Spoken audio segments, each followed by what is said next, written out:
के साथ हर घाव भर जाता है। लेकिन सोनम, हमारे लिए बात कभी सही साबित नहीं होगी।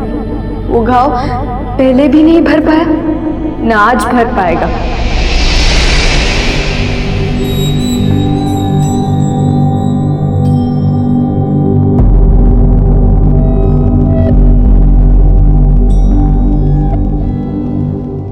ए रुक, क्या हुआ? ऐसे अंदर आके बाहर क्यों जा रहा है?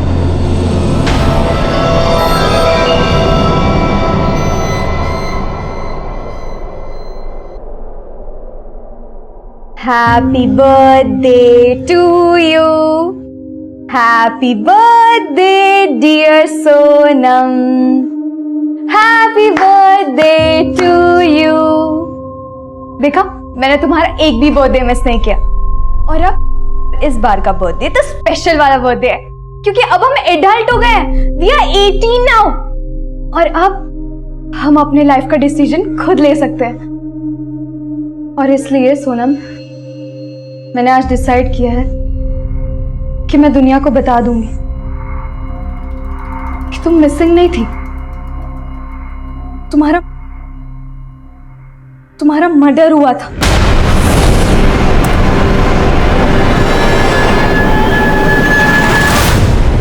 कौन है लड़की और किस सोनम की बात कर रही है जिसके मर्डर होने की बात बोल रही है? सर, मैं ना तो इस लड़की को जानता हूँ ना ही किसी सोनम को।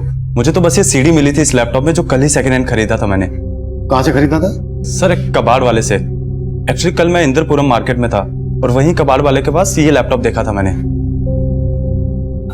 ये लीजिए सर, लैपटॉप का चार्जर नहीं था उसके पास, लेकिन कंडीशन देखकर ये लैपटॉप उस कबाड़ वाले से खरीद लिया मैंने। दरअसल मेरे पास घर में पुराने लैपटॉप का चार्जर पड़ा था जो इसमें लग गया सर। लैपटॉप बिल्कुल चालू कंडीशन में था, लेकिन उसकी सीडी ड्राइव में एक सीडी थी। सर, जैसे ही सीडी प्ले की उसमें इस लड़की की फुटेज मिली। मुझे लगा कि आपको सब आके बता देना चाहिए। बिल्कुल सही किया तुमने। Confessions of murder. I know तुम मुझे ब्लेम करती हो कि मैंने अब तक ये सच छुपाए रखा, लेकिन तब ये बात किसी को बताना मेरे लिए बहुत मुश्किल था। मैं बहुत डरी हुई थी सोनम, लेकिन अब मैं तुम्हें इंसाफ दिलवाऊंगी।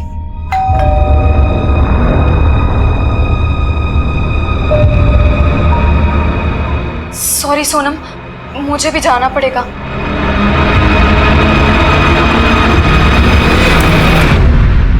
तरुण, प्लीज थोड़ी देर बाहर वेट करो। या श्योर सर। Thank you. क्या लगता है तुम लोगों को, इस रिकॉर्डिंग में कुछ सच्चाई है? सर, ऐसे देखने से तो ये लड़की नॉर्मल लग रही है, लेकिन जिस तरह से इसने कैमरे के सामने आके अपने सामने एक लड़की को एज्यूम किया है, वो मुझे नॉर्मल नहीं लग रहा है। अभिषेक सर, क्या पता ये लड़की ऐसे कैमरे के सामने आके किसी ड्रामे वगैरह की रिहर्सल कर रही हो। अभिषेक, अगर ये लड़की वाकई में कोई ड्रामा कर रही थी तो परफॉर्मेंस बहुत रियल थी सर। हो सकता है ये सब रियल ही हो, क्योंकि जब डोरबेल बजी तो ये लड़की बाहर की तरफ गई और बाहर की तरफ से वापस आकर इसने सोनम को ही एड्रेस किया। सॉरी सोनम, मुझे भी जाना पड़ेगा। ये जो डोरबेल वाला पार्ट है ना, मुझे बिल्कुल ड्रामा नहीं लग रहा है। हमें इस लड़की और इसकी दोस्त सोनम के बारे में सच्चाई पता करनी होगी, क्योंकि अगर इसमें सच्चाई है तो मामला मर्डर का बनता है।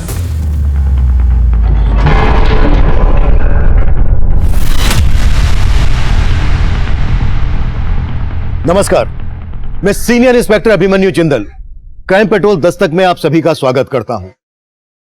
आज जो केस मैं आप लोगों के सामने रखने जा रहा हूं, ये केस जब हमारे पास आया तब हमें इस बात का बिल्कुल भी अंदाजा नहीं था कि ये वाकई में कोई मर्डर केस है या फिर ये हमारा वक्त जाया करने वाला है। लेकिन हम हमारी जिम्मेदारी निभाना चाहते थे। हमारी सबसे बड़ी मुश्किल ये थी कि हमें उस लड़की के बारे में कुछ भी पता नहीं था जो सीडी की फुटेज में किसी सोनम नाम की लड़की के मर्डर होने का दावा कर रही थी। और वो किस सोनम की बात कर रही थी हम ये भी नहीं जानते थे। उस लैपटॉप का आईपी एड्रेस पता करने के बाद भी हमें कुछ हासिल नहीं हुआ, और ना ही उस लैपटॉप पर कोई बारकोड था जिससे हम उस लैपटॉप के ओरिजिनल बायर तक पहुंच पाते। अब हमें एक लंबा रास्ता अपनाना था। एक तरफ हम के डेटाबेस से उन सभी सोनम का डेटा निकाल रहे थे जो अब तक गायब थी, और दूसरी तरफ हम उस कबाड़ वाले की दुकान पर पहुंचे जहां से वो सेकंड हैंड लैपटॉप खरीदा गया था। सर, यही वो दुकान है जहां से मैंने लैपटॉप खरीदा था।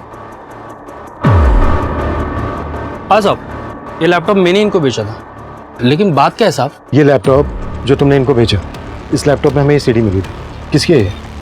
सीडी सीडी के बारे में तो कुछ नहीं जानता साहब, लेकिन ये लैपटॉप मैंने कबाड़ में खरीदा था। किससे खरीदा था? साहब मेरे आसपास के मोहल्ले में बहुत सारे कबाड़ वाले, वो घर घर जाके कबाड़ खरीदते हैं और वही माल मुझे बेचते हैं। ऐसे कितने लोग हैं जो तुम्हें ये रद्दी कबाड़ का सामान बेचते हैं? यही कोई 10-12 से ज़्यादा होंगे साहब। मैं उन लोग से बात करके आपको बताता हूँ ये लैपटॉप मेरे पास कौन लेके आया और कहाँ से लेके आया। इस लैपटॉप में हमें सीडी मिली, हो सकता है इस लैपटॉप के साथ किसी ने सीडी भी बेची हो सकता है साहब। ऐसी पुरानी सीडीज में मैं खरीदता हूँ साहब, और ऐसी बहुत सारी सीडीज मेरे पास कबाड़ में भी है, चाहे तो आपको दिखा देता हूँ।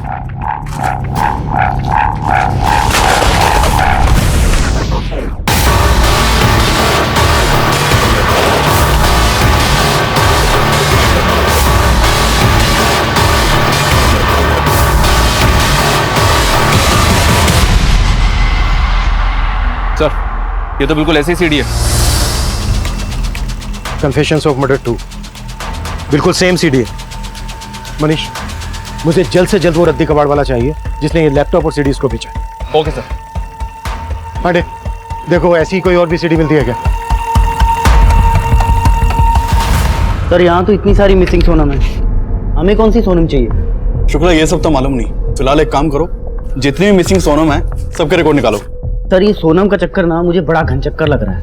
आपको याद है जब नोटबंदी हुई थी तब भी एक सोनम ऐसी फेमस हुई थी, वो सोनम जो बेवफा थी, जिसका नाम सबकी जुबान पे था, लेकिन वो कौन है किसी को मालूम ही नहीं था। सर कहिए वही सोनम तो नहीं? Shukla, sorry sir.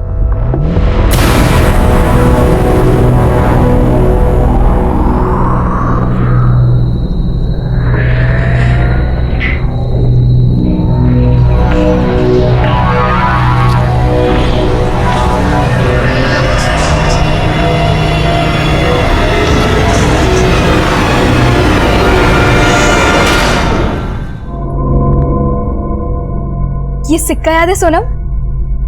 10 साल पहले इसी 5 रुपए की शर्त लगाई थी मैंने तुमसे, और तुमसे हार जाने के बाद भी मैंने तुम्हें ये सिक्का वापस नहीं दिया, और फिर तुम्हें कभी मौका ही नहीं मिला ये देने का। 10 साल हो गए उस हादसे को। वो दिन याद आते मन कांप उठता है मेरा। शुक्ला, एक काम करो, सभी सोनम को स्टेट वाइज डिवाइड करो, सर को बताने में इजी होगा। Okay sir. जैन सर, के डाटाबेस से सोनम नाम से दर्ज हुए 50 से ज्यादा मिसिंग कंप्लेंट का पता लगा लिया मैंने। अभिषेक, फिलहाल तुम उन सभी केसेस को जीरो डाउन करो जो 10 साल पहले हुए थे, और उन सभी स्टेट्स को फोकस करो जहां पर हिंदी बोली जाती है। इस वीडियो वाली लड़की के एक्सेंट से लग रहा है कि ये लड़की और इसकी दोस्त सोनम ये नॉर्थ इंडिया के रहने वाले हैं। ठीक है सर।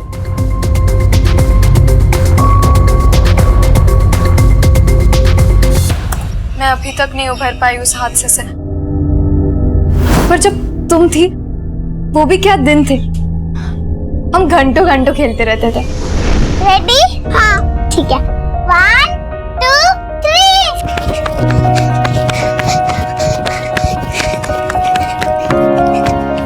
ये मैं जीत गई ये। यार सोनम तो हमेशा मुझसे जीत जाती है, तुझे तो हार नहीं था, तू मुझसे कभी नहीं जीत सकती। अब चल मेरे 5 रुपए निकाल।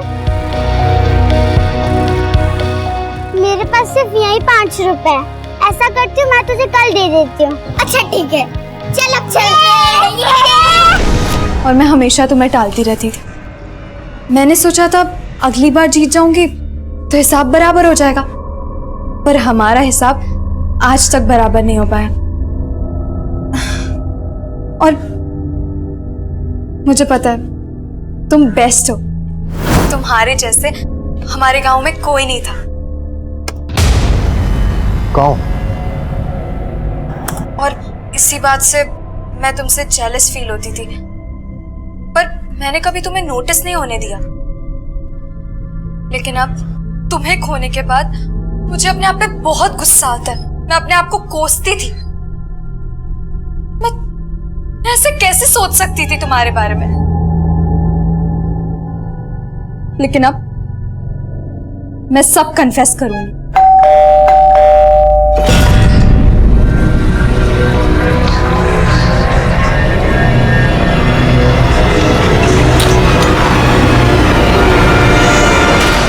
अरे दीदी, आप फिल्म बना रहे मेरा? अरे नहीं नहीं, तुम आओ ना अंदर, मुझे ना चाय बना के दे दो।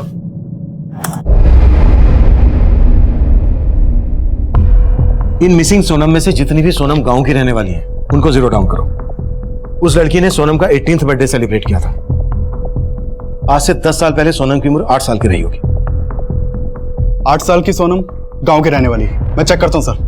मनीष, सर, उस लड़की ने अपनी पहली सीडी में बोला है कि सोनम का मर्डर हुआ था, और दूसरी सीडी में जो उसने बोला है वो बात हमें सोचने पर मजबूर करती है। कम। मैं तुमसे जेलस फील होती थी, पर मैंने कभी तुम्हें नोटिस नहीं होने दिया, लेकिन अब मैं सब कन्फेस करूंगी। सीडी पर लिखा है कन्फेशन ऑफ मर्डर, और यहाँ पर यह लड़की खुद कन्फेस करने की बात कर रही है।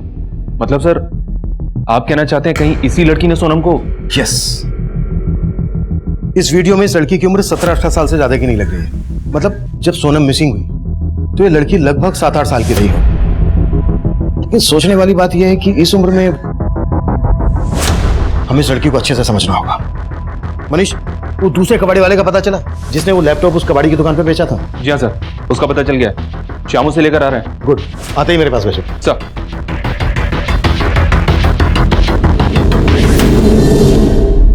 साहब मैं अलग अलग कॉलोनी में जाके घर घर जाके कबाड़ खरीदता हूँ साहब। वो सब मालूम है हमें। ये लैपटॉप किससे खरीदा था वो बोल। ये ले। साहब ये तो मुझे याद नहीं, बहुत दिन हो गए साहब।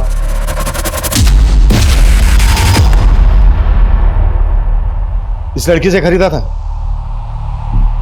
साहब उसका चेहरा तो याद नहीं, लेकिन हाँ साहब, अब ये लैपटॉप मुझे किसी औरत ने ही बेचा था साहब। हाँ रखो, इधर रखो। कबाड़ है। हाँ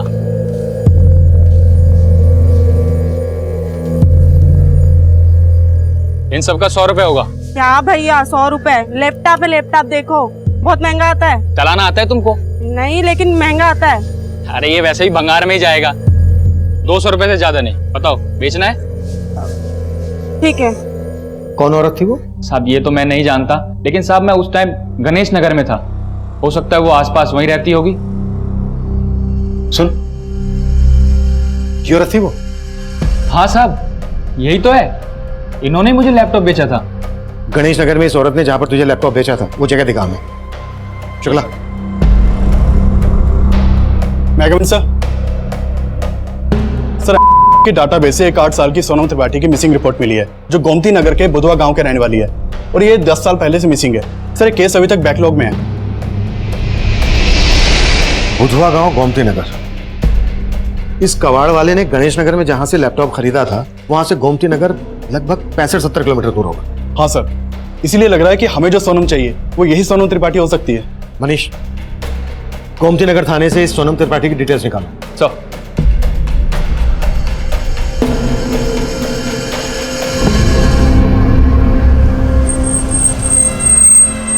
हाँ साहब यही जगह थी। अब मैं इधर से आ रहा था और वो औरत पीछे से ही आई थी, और यहीं पे मैंने लैपटॉप खरीदा था साहब। अब मुझे लगता है साहब आसपास ही रहती होगी। सर सोनम त्रिपाठी जयचंद और शालिनी त्रिपाठी की बेटी थी। सोनम के मिसिंग होने के बाद उसके बारे में कोई लीड नहीं मिली थी, लेकिन सोनम के मिसिंग होने के 6 महीने के बाद उसके पेरेंट्स ने सुसाइड कर लिया था। क्या? जी हाँ सर, उन लोगों ने जहर खा के सुसाइड किया था, और सबसे पहले उनके एक पड़ोसी ने उनको घर में मरा हुआ देखा था। उसके बाद वहाँ की लोकल पुलिस जब मौका वारदात पे पहुंची तो घर में उनको जूसेस के 2 ग्लासेस मिले। ग्लासेस पर पॉइजन के ट्रेसेस मिले थे, और पोस्टमार्टम रिपोर्ट से साबित हो गया था कि उन लोगों ने जहर खा के सुसाइड किया है, और इसी वजह से केस क्लोज हो गया। उस वीडियो वाली लड़की की कोई इंफॉर्मेशन? सर जो ऑफिसर उस केस को इन्वेस्टिगेट कर रहा था उसका तो ट्रांसफर हो चुका है, इसलिए कहना मुश्किल है कि उस केस की इन्वेस्टिगेशन के दौरान ये वीडियो वाली लड़की सामने आई होगी या नहीं। ये वीडियो वाली लड़की सोनम की दोस्त थी, तो उसके आस पड़ोस या स्कूल में पढ़ने वाली भी हो सकती है। उस लड़की ने वीडियो में कहा है कि सोनम मिसिंग नहीं हुई थी बल्कि उसकी हत्या हुई थी, और इधर सोनम के मिसिंग होने के बाद उसके पेरेंट्स ने सुसाइड कर लिया था। इन केसेस को अच्छे से समझना होगा। सोनम त्रिपाठी के अड़ोस पड़ोस में पता करो। सर। हाँ श्याम। सर उस औरत का पता चल गया है जिसने उस कबाड़ी वाले को लैपटॉप बेचा था। गुड, थाने बुला लो उसको। साहब ये तो जागृति मैडम है, मैं इनके यहाँ काम करती थी। और जागृति का ये लैपटॉप जो तुमने उस कबाड़ वाले को बेचा था? हाँ साहब, लेकिन ये लैपटॉप मुझे जागृति मैडम के मकान मालिक ने दिया था। जागृति का मकान मालिक? तो जागृति कहाँ है अभी? मालूम नहीं साहब अभी वो कहाँ है, लेकिन पहले वो पारिजात कॉलोनी में किराए पे रहती थी। जागृति का मकान मालिक कौन? नाम क्या उसका? अब मुकेश वर्मा। जागृति का ये लैपटॉप उसके मकान मालिक के पास कैसे आया जो उसने तुम्हें दिया? साहब वो 3 महीने पहले अचानक से जागृति मैडम कहीं चली गई थी। कहाँ चली गई? मालूम नहीं साहब, लेकिन वो अपना सारा सामान मुकेश भाई के घर पे ही छोड़ के चली गई थी और मकान का किराया भी नहीं दिया था। और साहब मेरी तनख्वाह भी बाकी थी, इसीलिए मुकेश भाई ने ये लैपटॉप मुझे दे दिया। साहब हाँ बुलाया था, कोई काम है क्या? हाँ सुन, ये जो भी जागृति का सामान है ले जा। मैं? हाँ। जागृति मैडम के बारे में कुछ पता चला क्या? अरे उसके बारे में मालूम चलता तो उसका सामान तुम्हें क्यों देता? उसकी तरफ से तुम्हारी तनख्वाह बाकी है ना। हाँ। तो जो भी तुम्हारे काम लगे तुम ले लो, बाकी सब फेंक दो। साहब उनके सामान में ये लैपटॉप और बहुत सारी सीडी थी जो मैंने कबाड़ में बेच दी थी। कमाल है तुम और तुम्हारा मुकेश भाई। और कौन कौन रहता था जागृति के साथ? साहब वो अकेली ही रहती थी। उनको देख के कभी लगा नहीं था साहब कि मेरा पगार दिए बिना गायब हो जाएंगी। बहुत सीधी सादी थी साहब, और बाकी लोग जैसे चिकचिक भी नहीं करती थी। दीदी चाय। और वो दीदी आपको सब्जी लाने के लिए बोले थे ना, तो अगर आप नहीं ला सकते तो मुझे बोल देते। पैसे दे दोगे तो मैं ले आऊंगी। मैं पैसे देती हूँ। पर दीदी अभी पैसे दोगे सब्जी लाने जाऊंगी तो देर हो जाएगी ना। अब मैं खिचड़ी बना दूं? ठीक है, तुझे जो आसान लगे वो बना ले, पेट ही तो भरना। साहब कोई तो दुख था उनको, हमेशा ना गुमसुम सी रहती थी, पता नहीं अचानक से कहाँ चली गई। जागृति का मोबाइल नंबर तो होगा तुम्हारे पास? नहीं साहब, उन्होंने कभी अपना मोबाइल नंबर नहीं दिया। जागृति के उस मकान का मैं एड्रेस दो जहाँ पर वो किराए पर रहती थी। और जागृति का मकान मालिक कहाँ रहता है?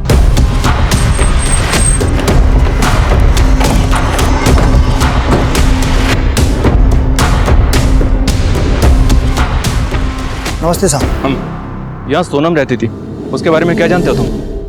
सोनम अपने माँ बाप की इकलौती बेटी थी और अचानक उसके खो जाने से उसके माँ बाप ये सदमा शायद बर्दाश्त नहीं कर सके और इसीलिए उन्होंने शायद आत्महत्या कर ली। कि सोनम के परिवार में और कौन कौन था? सोनम के पापा के बड़े भाई हैं। सोनम के माँ बाप को देखने के बाद सबसे पहले मैंने उनको ही फ़ोन किया था। हेलो, क्या? फिर कुछ समय पहले सोनम के ताऊ ने ये मकान बेच दिया था। अच्छा, ये जागृति है सोनम की बचपन की दोस्त, इसे पहचानते हो तुम? नहीं साहब, मुझे नहीं याद आ रहा, और ये तो बड़ी हो गई है साहब, मैं कैसे पहचानूंगा। अच्छा, ये सोनम के ताऊ कहाँ रहते हैं? साहब वो वैशाली में रहते। सर मुझे सच में नहीं पता कि जागृति अचानक से कहाँ गायब हो गई थी, और मुझे ये भी नहीं मालूम कि जागृति इस घर में अकेली रहने वाली थी, जबकि ये घर मैंने जागृति और उसके भाई को दोनों को किराए पे दिया था। जागृति का भाई? हाँ सर, लेकिन जब भी मैं किराया लेने आता था मैंने उस लड़के को कभी देखा नहीं। अंकल ये लीजिए आप करें। Thank you. आपको चाय वगैरह लेंगे? नहीं थैंक यू। आपका भाई नजर नहीं आ रहा? अच्छा वो गौतम, वो बाहर गया हुआ है। नाम क्या है जागृति के भाई का? बताया तो गौतम था सर, लेकिन पता नहीं असली या नकली। मतलब ये कि एकदम चालू किस्म का लड़का था सर। इस घर का एग्रीमेंट उसी के नाम पर था, लेकिन जो भी डिटेल्स उसने दिया वो सारी फेक निकली।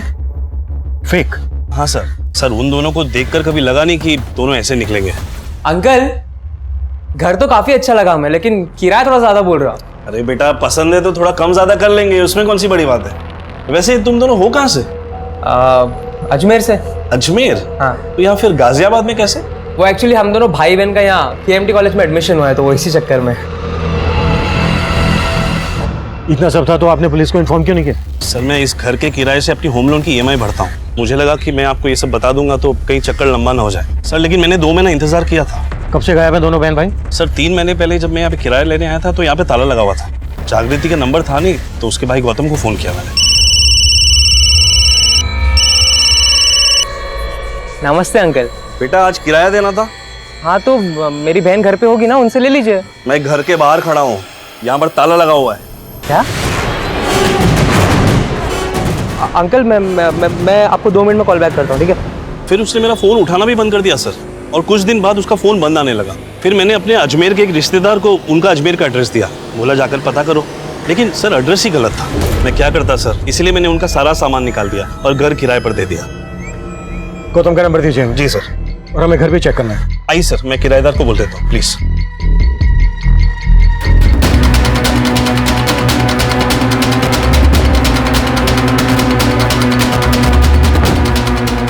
अभिषेक,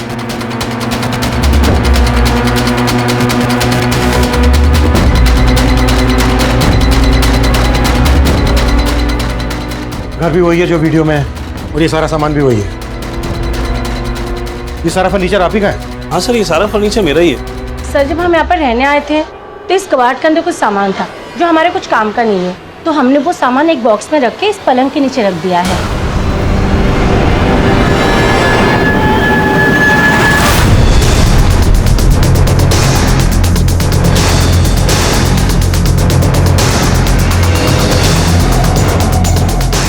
सर ये देखिए, कन्फेशन ऑफ मर्डर। सर ये देखिए, और भी हैं। Confession of murder 3, 4, 5, 6 4 CD. एक सीडी मिली लैपटॉप में, दूसरी सीडी मिली कबाड़ी के पास, और वैसी ही 4 सीडी है। लेकिन सर जागृति और उसके भाई का फेक एड्रेस देके यहाँ रहने का मामला कोई समझ नहीं आ रहा है। मकान मालिक मुकेश और मेड सविता के बारे में सब कुछ पता करो। हो सकता है ये लोग बहुत कुछ जानते हो लेकिन ये लोग बता नहीं रहे हो। मुकेश ने बताया था कि जागृति और गौतम ने केएमटी कॉलेज में एडमिशन लिया था। केएमटी कॉलेज से भी इनके बारे में पता करो। सर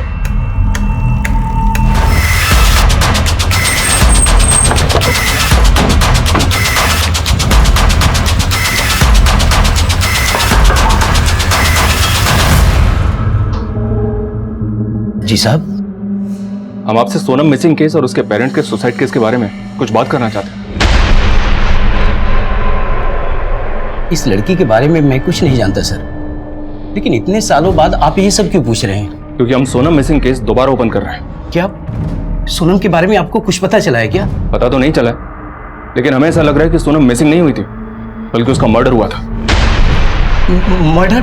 हाँ, हो सकता है सोनम के पेरेंट्स को इस बात का पता हो। क्या उन्होंने आपसे कभी इस बात का जिक्र किया? नहीं सर, वो तो इसी उम्मीद में बैठे थे कि सोनम उन्हें मिल जाए। किसे पता था वो ये सब कर लेंगे। हमारा आकलन ये कह रहा था कि सोनम त्रिपाठी ही वो बच्ची होगी जिसकी हत्या की बात वो लड़की कर रही थी, जिसकी पहचान जागृति के नाम से हुई थी। लेकिन सोनम के परिवार, पड़ोस, रिश्तेदार, स्कूल, कहीं से भी हमें जागृति की बैकग्राउंड की कोई लीड नहीं मिली थी। और सोनम के कातिल का पर्दाफाश करने वाली जागृति 3 महीने से गायब थी। ये कई आपराधिक संकेत दे रहा था। सवाल ये भी था कि क्या जागृति को इसलिए गायब कर दिया गया था क्योंकि वो सोनम के कातिल का पर्दाफाश करने वाली थी, और तब जागृति के सामान में मिली बाकी की सीडीज इस केस को और भी पेचीदा करने वाली थी। सोनम, उसने सिर्फ तुम्हें ही नहीं मारा था बल्कि मुझे भी अंदर से खत्म कर दिया था, पर मैं तुम्हें ये बात कभी बता नहीं पाई, जबकि मैं जानती थी कि वो हमेशा से तुम्हारा पीछा कर रहा था। उसको सब पता था कि हम कब कहाँ मिलते थे, कहाँ खेलने जाते थे।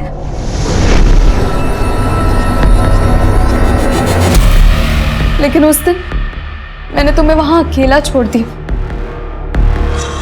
काश मैं तुम्हारे साथ कुछ देर और रुकती। जैसे ही मैं गई थी वो आ गया था और तुम्हें मैंने तुम्हारी चीख सुनी थी, मैं तुम्हारी तरफ भागी थी, लेकिन पता नहीं वो तुम्हें कहाँ ले गया। पर मैं तुम्हें ढूंढती रही, फिर मैंने देखा वो तुम्हारा है।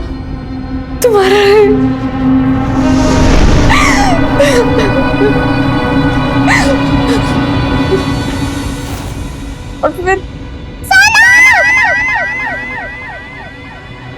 उसके बाद वो मुझे भी मारना चाहता था, लेकिन मैं भागती रही। मैं तुम्हारे लिए कुछ नहीं कर पाई, लेकिन मैं क्या कर सकती थी तब? मैं सहम गई थी, किसी को कुछ नहीं बता पाई, किसी को भी कुछ नहीं बता पाई।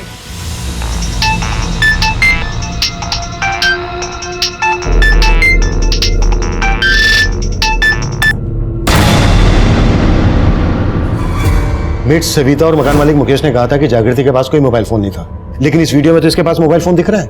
Right sir. जागृति ने अपने वीडियो में बोला है कि कोई आदमी उनका पीछा करता था और उसने सोनम का रेप और मर्डर किया, जो जागृति ने सब कुछ विटनेस किया। सर, मैं गोमती नगर थाने के रिकॉर्ड चेक कर रहा था तो एक बहुत ही स्ट्रेंज बात मेरे सामने आई, और वो ये कि सोनम के मिसिंग होने के बाद से 8 और बच्चियों की मिसिंग रिपोर्ट दर्ज हुई थी वहां पे, और उनके बारे में अभी तक कुछ पता नहीं चला है। इसका मतलब पिछले 10 सालों में सोनम सहित गोमती नगर से 9 बच्चियां मिसिंग हैं। कहीं ऐसा तो नहीं है कि हम बहुत बड़ी क्राइम की तरफ बढ़ रहे हैं? जागृति ने अपने वीडियो में कहा है कि जो आदमी उनका पीछा करता था उसने सोनम का रेप और मर्डर करके उसे किसी तालाब में फेंक दिया था। पता करो बुधवा गांव गोमती नगर के आसपास जितने भी तालाब हैं पिछले 10 सालों में वहां पर कोई लाश मिली है क्या? Okay sir.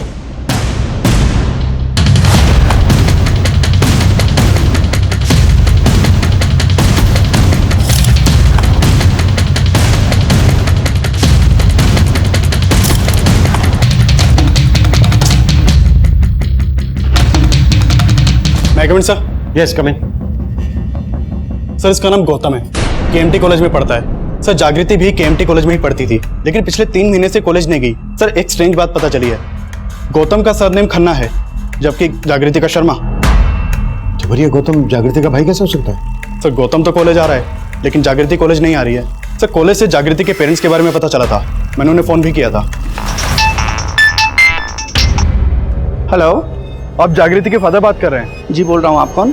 जी मैं गाजियाबाद थाने से बात कर रहा हूँ। क्या बता सकते हैं अभी जागृति कहाँ है? सर जागृति तो गाजियाबाद की केएमटी कॉलेज में पढ़ती है। सर जागृति के पेरेंट्स को तो ये मालूम ही नहीं कि वो गाजियाबाद में किराए पे कहाँ रहती है, बल्कि उन्हें तो ये भी पता नहीं है कि वो 3 महीने से गायब है। जागृति के पेरेंट्स कहाँ रहते हैं? सर दिल्ली में। ठीक है, इस गौतम को लेकर आओ और ये 3 सीडी प्ले नहीं हो रही हैं, 4, 5, 6 इनका डेटा रिकवर करवाओ। सर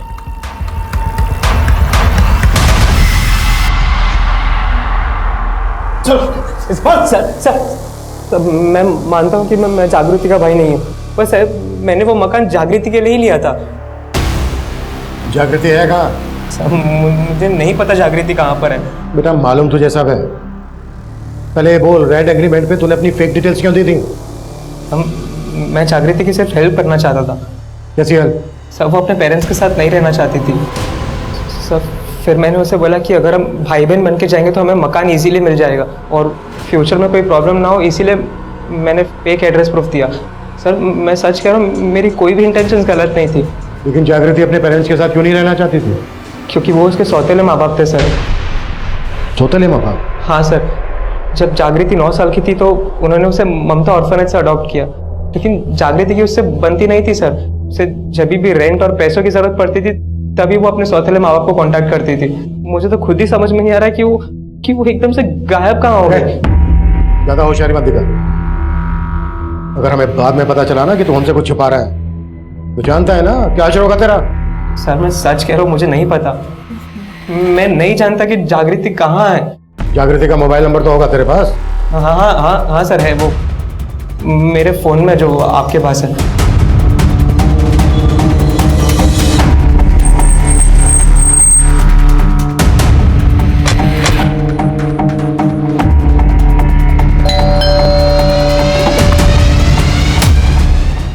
जी हाँ, ममता अनाथ आश्रम से हमने जागृति को गोद लिया था जब वो 9 साल की थी। और सोनम नाम की भी किसी लड़की का उसने हमसे कभी कोई जिक्र नहीं किया। जागृति के कॉल रिकॉर्ड निकलवाओ और चेक करो उसका फोन कब और कहाँ बंद हुआ था। हो सकता है उसके कॉल रिकॉर्ड से हमें कोई क्लू मिल जाए जो सोनम के कातिल से ताल्लुक रखता हो।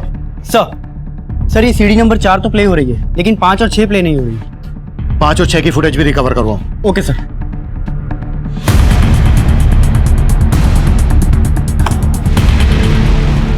सोनम, तुम्हारे कितने सपने थे।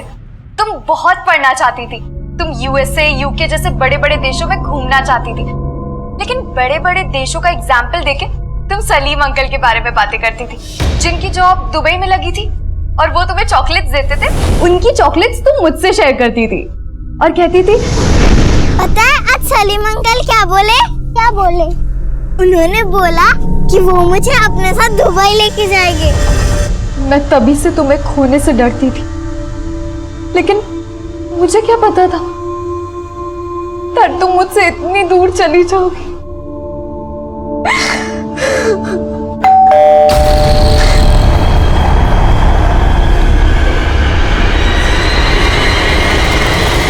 सरप्राइज फॉर यू जागृति, पार्टी करेंगे सब लोग।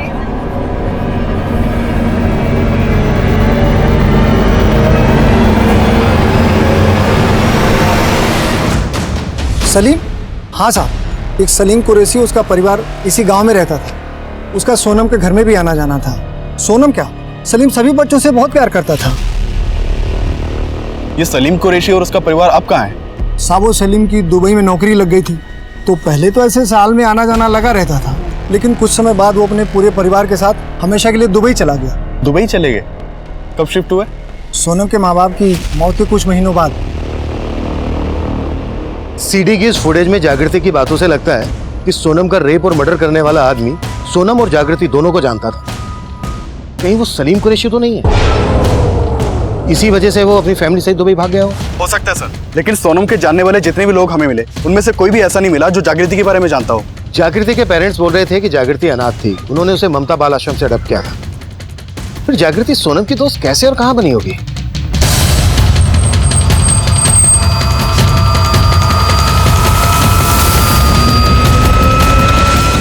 मैंने 9 साल पहले जागृति को यहाँ से अडॉप्ट किया था। ये जागृति अनाथालय में आई कब थी? सर, एडॉप्शन के करीब 1 साल पहले उसे कोई अनाथालय के बाहर छोड़ गया था। सर, हमने उससे बात करने की कोशिश की थी, लेकिन उसे हमें कुछ नहीं बताया था कि उसे यहाँ कौन छोड़ गया था। हमने उसके माता पिता रिश्तेदार के बारे में पूछा, लेकिन उसने हमें कुछ नहीं बताया, यहाँ तक कि अपना नाम भी नहीं बताया। जागृति नाम भी हमने ही उसे दिया है।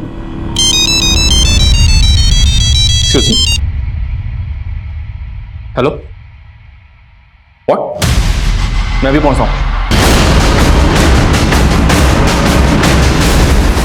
हाँ मनीष। सर, जागृति ने उस रिकॉर्डिंग में कहा था कि सोनम को मार के तालाब में फेंक दिया गया था, लेकिन पिछले 10 साल से तालाब के आसपास कोई बॉडी नहीं मिली थी। लेकिन अभी यहाँ गोमती नगर के तालाब के पास धुरिया नाम की एक बच्ची की लाश मिली है, जो कुछ ही दिनों पहले मिसिंग हुई थी। यानी ये 9वीं बच्ची है जो सोनम के बाद मिसिंग हुई थी? जी हाँ सर, और इस बॉडी को देखकर भी ऐसा ही लग रहा है। ये केस भी रेप और मर्डर का है। सर, अगर इन सभी बच्चियों के केसेस को एक ही क्रिमिनल से जोड़ें तो ये कोई सीरियल किलर भी हो सकता है, जिसने सबसे पहले सोनम को और एक के बाद एक इन बच्चियों को गायब किया। लेकिन लाश धुरिया की ही मिली थी और सोनम का भी रेप और मर्डर हुआ था, ऐसा जागृति उस वीडियो रिकॉर्डिंग में बोल रही है। और वो ये भी बोल रही है कि वो और सोनम उस किलर को जानते थे। जागृति के कॉल रिकॉर्ड्स क्या कहते हैं? सर, जागृति का फोन 3 महीने पहले 5 जून को सीमापुरी में बंद हुआ था। सीमापुरी? सर, सीमापुरी वैशाली से ज्यादा दूर नहीं है, और वैशाली में सोनम का ताऊ रहता है। सोनम का ताऊ? सोनम के गायब होने और उसके पेरेंट्स के सुसाइड करने का सबसे ज्यादा फायदा सोनम के ताऊ को ही हुआ है। हो सकता है सोनम के पेरेंट्स की आत्महत्या उसके ताऊ की कोई साजिश हो। लेकिन सर, हमें सलीम कुरैशी के बारे में भी नहीं भूलना चाहिए, क्योंकि सोनम के पेरेंट्स की डेथ के बाद वो अपनी फैमिली को लेकर दुबई शिफ्ट हो गया था। वो सब मालूम चला है कि हर साल वो दुबई से इंडिया आता है। पता करो, जब सलीम कुरैशी दुबई से इंडिया आता था, उसी दौरान ये बच्चियां गायब हुई हैं क्या? और सोनम के ताऊ की भी कुंडली निकालो। सर, सोनम के ताऊ और उसके दुबई वाले अंकल सलीम कुरैशी पर शक करने की वजह थी, लेकिन ये केस इतना पुराना था कि मौजूदा वक्त में सबूतों के लिए जोड़ तोड़ करना मुश्किल साबित हो रहा था। और हैरान कर देने वाली बात यह भी थी कि जागृति, जो सोनम की बेस्ट फ्रेंड होने का दावा कर रही थी, उसे सोनम से जुड़े लोग नहीं जानते थे, और जागृति को जानने वाले लोग भी सोनम के बारे में नहीं जानते थे। सोनम का मिसिंग केस फाइल होने के कुछ वक्त बाद ही जागृति का अनाथालय में जाना शक के बादल और भी घने कर रहा था। हम 3 जगह के डम डेटा पर काम कर रहे थे। एक, जहां पर जागृति का मोबाइल फोन बंद हुआ था। दूसरा, जहां पर धुरिया की लाश मिली थी। और तीसरा, बुधवा गांव, जहां की सोनम रहने वाली थी। इसी दौरान जागृति के घर से मिली उन 4 सीडीज में से बाकी 2 सीडीज का डेटा रिकवर कर लिया गया। आई एम सॉरी सोनम, कल वो गौतम अचानक से अपने दोस्तों को लेकर आ गया, इसलिए मैं तुमसे आगे बात नहीं कर पाई। मुझे नहीं पता था कि वो अचानक से अपने दोस्तों को लेकर आ जाएगा। कल तो उसने मेरा मूड ही खराब कर दिया। सरप्राइज फॉर यू जागृति, व्हाट्स अप? सब पार्टी करेंगे आज। सिर्फ मेरी वजह से तुम यहाँ पे रुकी हुई है। अगर मैं तेरी हेल्प नहीं करता ना, पता नहीं तू कहाँ रुकती। तेरी जो भी है रोक टोक है ना, यहाँ पे नहीं चलेगी, समझी? देख क्या रही है, चल अभी मजे करते, चल आजा। मैं गौतम को मना नहीं कर पाई, मुझे तो उससे और भी नफरत हो गई है। मैंने उसे देखते हुए देखा, मैंने गौतम से क्या हर लड़के से दूरी बना ली थी, लेकिन रोहित सर वो थोड़े डिफरेंट है। रोहित सर? मुझे लगता है रोहित सर मुझसे, लेकिन वो कह नहीं पाते, पर मैं भी उन्हें बहुत पसंद करती हूँ। वो ना बहुत हेल्पफुल है और मुझे भी तो उनकी हेल्प चाहिए ना।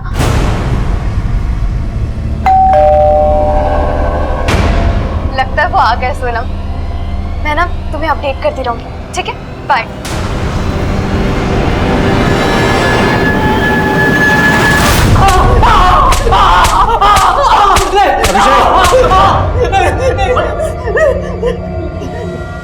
जागृति को तूने गायब किया है ना? हाँ बोल, कहाँ है वो? सर मुझे नहीं मालूम सर कहाँ है वो। कहीं ऐसा तो नहीं है कि तूने उसका मर्डर कर दिया?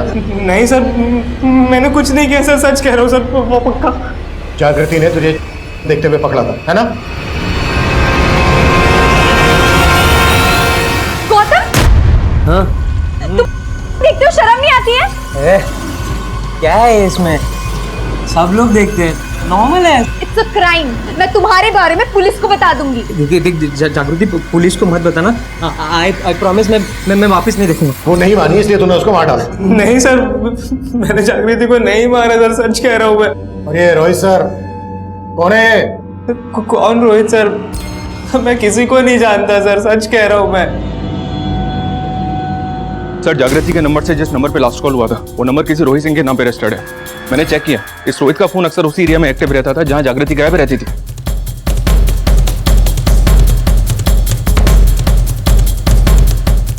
हाँ सर, जागृति मेरी फ्रेंड है। तो अभी कहाँ है वो? सर मुझे नहीं पता, हम दोनों की काफी समय से मुलाकात नहीं हुई। हमें पता चला है कि तू भी उसी ऑर्फनेज में था जहाँ पे जागृति थी, और अडॉप्शन के 9 साल बाद अचानक से जागृति की जिंदगी में कैसे आ गया तू? सर मैं जागृति को पहले से पसंद करता था। जब बड़ा हुआ तो मैंने अपने आप को अपने बल पे सेटल किया, एक अच्छी जॉब भी पाई। तो मैंने सोचा कि मैं जागृति से दोबारा मिलता हूँ। सर मैंने पता लगा लिया था कि वो KMT कॉलेज में पढ़ाई कर रही है। और एक दिन जागृति, क्या हुआ? और फिर हम दोनों अक्सर मिलने लगे और इस बार पहले से भी ज़्यादा अच्छे दोस्त बन गए। पर सर 6 महीने पहले उसने मुझे अपनी ज़िंदगी का एक बहुत बड़ा राज बताया। उसने मुझसे कहा कि उसके पेरेंट्स उसके घर के बारे में उसे पता था, वो जानती थी उसके असली माँ बाप कौन है। लेकिन हमें पता चला है कि जागृति तुझसे कोई मदद चाहती थी। उसने लास्ट कॉल में तुझे ही किया था। हाय जागृति। रोहित सर, जागृति तुम रो क्यों रही हो?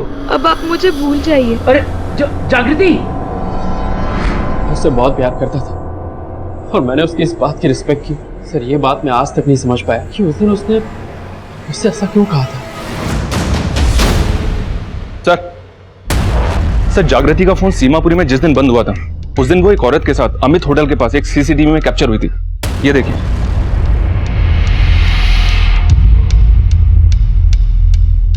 और सर सीमापुरी, सोनम का बुधवा गांव और वो तालाब जहां पे हमें दुरिया की लाश मिली थी, इन तीनों जगहों के डंप डेटा में एक कॉमन नंबर मिला है जो बुधवा गांव के एड्रेस पे रजिस्टर्ड है। किसका नंबर है? सर किसी भुवन कुमार के नाम पे रजिस्टर्ड है।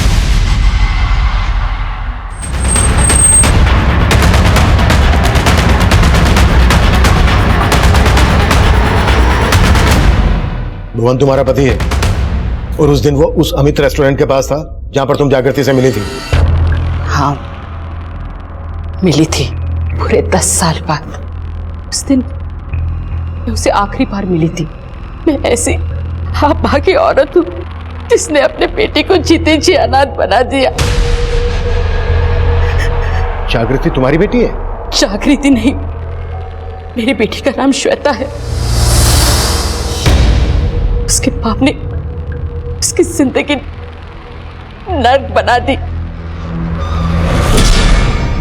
मेरी बेटी को अपना हवस का शिकार बना दिया जब वो बेचारी सिर्फ 7 साल की थी।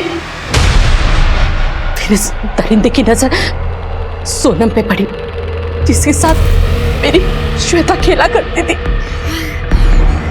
सोनम, मैं घर जा रही हूँ, मुझे थोड़ा काम भी है। चल बाय बाय।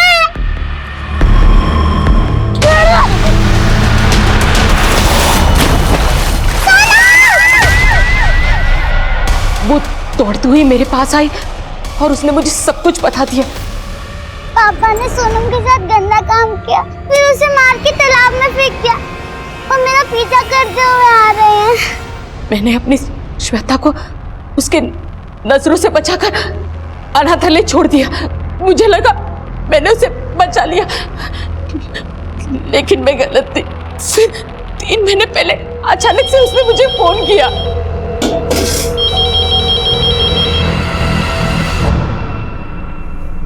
हेलो माँ,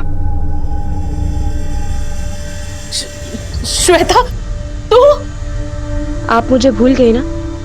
अब तो मैं आपको याद भी नहीं आती होंगी। नहीं बेटा, ऐसा मत बोल। मैं तुझे कैसे भूल सकती हूँ? मैं तो तुझसे मिलने अनाथालय भी जाती थी, लेकिन मैं आपकी बेटी नहीं बन पाई तो किसी और की बेटी कैसे बन पाती? लेकिन अब मैं बच्ची नहीं रही। आप अपने पति से डर के उसे बचाती रही, लेकिन मैं नहीं। अब मैं सोनम को इंसाफ दिलाऊंगी। देख श्वेता, तू ऐसा कुछ नहीं करेगी। हाँ, मैं तुझे कह रही हूँ ना, तू ऐसा कुछ भी नहीं करेगी। तो तुमने अपने पति को बचाने के लिए उसे मना किया और उस दिन उसे अमित रेस्टोरेंट के पास मिलने के लिए बुलाया। वो बिना मुझसे कुछ बोले वहां से चली गई और मुझे नहीं पता था कि मेरा पति वहीं पे था। उस दिन सरला को जब उसने फोन किया तो मैंने सरला को उससे बात करते हुए सुन लिया था, और अगले दिन जब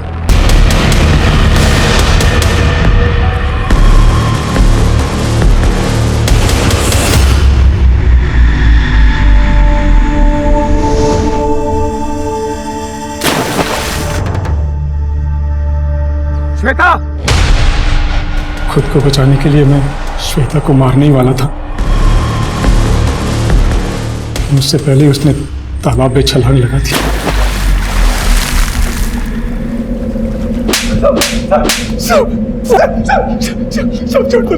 और कितने बच्चों को शिकार बनाया तूने? श्वेता उर्फ जागृति का पिता भुवन ही वो सीरियल रेपिस्ट और किलर था जो पिछले कई सालों से कई बच्चियों को अपना शिकार बना रहा था। लेकिन उसका ये अपराध हर रोज उसी के घर में श्वेता उर्फ जागृति की मां को दस्तक दे रहा था। लेकिन हैरान कर देने वाली बात यह है कि उसकी मां ने अपने पति को बचाने के लिए अपनी ही बच्ची को अनाथ कर दिया। 8 साल घर की चारदीवारी में और बाकी के 10 साल मन के अंधेरों में गुजारने के बाद अपने डर से जीतकर श्वेता उर्फ जागृति अपने पिता की सच्चाई दुनिया के सामने लाना चाहती थी। लेकिन अफसोस, उसकी मां ने ही उसका साथ नहीं दिया। अब मैं सीनियर इंस्पेक्टर अभिमन्यु जिंदल आप लोगों से विदा लेता हूं। आपसे फिर मुलाकात होगी एक नए केस के साथ। स्वस्थ रहिए, सतर्क रहिए और देखते रहिए क्राइम पेट्रोल दस्तक। मकसद बताना नहीं, बचाना है।